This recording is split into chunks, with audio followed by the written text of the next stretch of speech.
தமிழகத்தில் வரக்கூடிய நாட்களில் எந்தெந்த மாவட்டங்களுக்கு கனமழை பெய்ய வாய்ப்புள்ளது அதை சொல்லி பார்க்க போகிறோம். வானிலை மூலியமை கிழங்கு மறக்காம சேனலை சப்ஸ்கிரைப் பண்ணிக்கோங்க. மற்றொரு திருப்பத்தை ஷேர் பண்ணுங்க.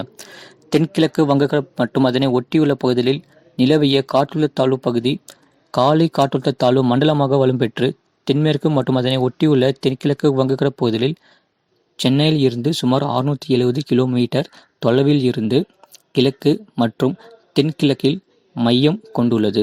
இது மேற்கு வடமேற்கு திசையில் நகர்ந்து தமிழக, புதுவை மற்றும் தெற்கு ஆந்திரா கடலோர பகுதிகளில் நோக்கி அடுத்த 42 மணி நேரத்திற்கு நகரக்கூடும். இதன் காரணமாக தமிழ்நாடு, புதுவை மற்றும் காரைக்கால் பகுதிகளில் ஓரிரு இடங்களில் லேசான முதல் மிதமான மழை பெய்யக்கூடும். வட தமிழக கடலோர மாவட்டத்தில் ஒரு சில இடங்களில் கனமழை பெய்ய வாய்ப்புள்ளது. அதேபோல வட தமிழக உள் மாவட்டங்கள் மற்றும் டெல்டா மாவட்டத்தில் ஒரு சில இடங்களில் மிதமான மழை பெய்யக்கூடும். வட தமிழக கடலோர மாவட்டத்தில் ஒரு சில இடங்களில் கனமழை பதிவாக வாய்ப்புள்ளது. அதேபோல வட தமிழக உள் மாவட்டங்கள் மற்றும் டெல்டா மாவட்டத்தில் ஒரு சில இடங்களில் மிதமான மழை பெய்யக்கூடும்.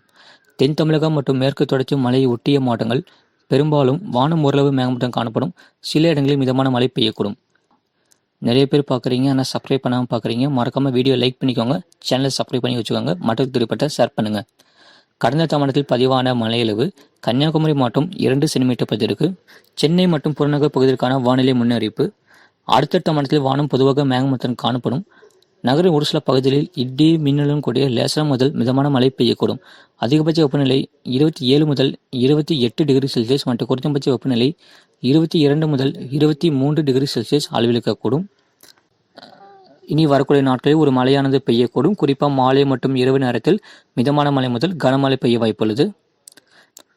மீனுக்கான எச்சரிக்கை. ஆந்திரா கடலோர பகுதிகள், தமிழக, புதுவை கடலோர பகுதிகள், இலங்கை கடலோர பகுதிகள், தெற்கு மேற்கு வங்கக்கடல் மற்றும் தென்மேற்கு வங்கக்கடல் மற்றும் அதனை ஒட்டிய மத்திய மேற்கு வங்கக்கடல் பகுதிகளில் சூறாவளி காற்று மணிக்கு 45 முதல் 55 கிலோமீட்டர் வேகத்திலும் வீசக்கூடும். மேற்குறிப்பிட்ட நாட்களில் மீனவர்கள் இப்பகுதிக்கு செல்ல வேண்டாம் என்று அறிவிக்கப்படுகிறார்கள்.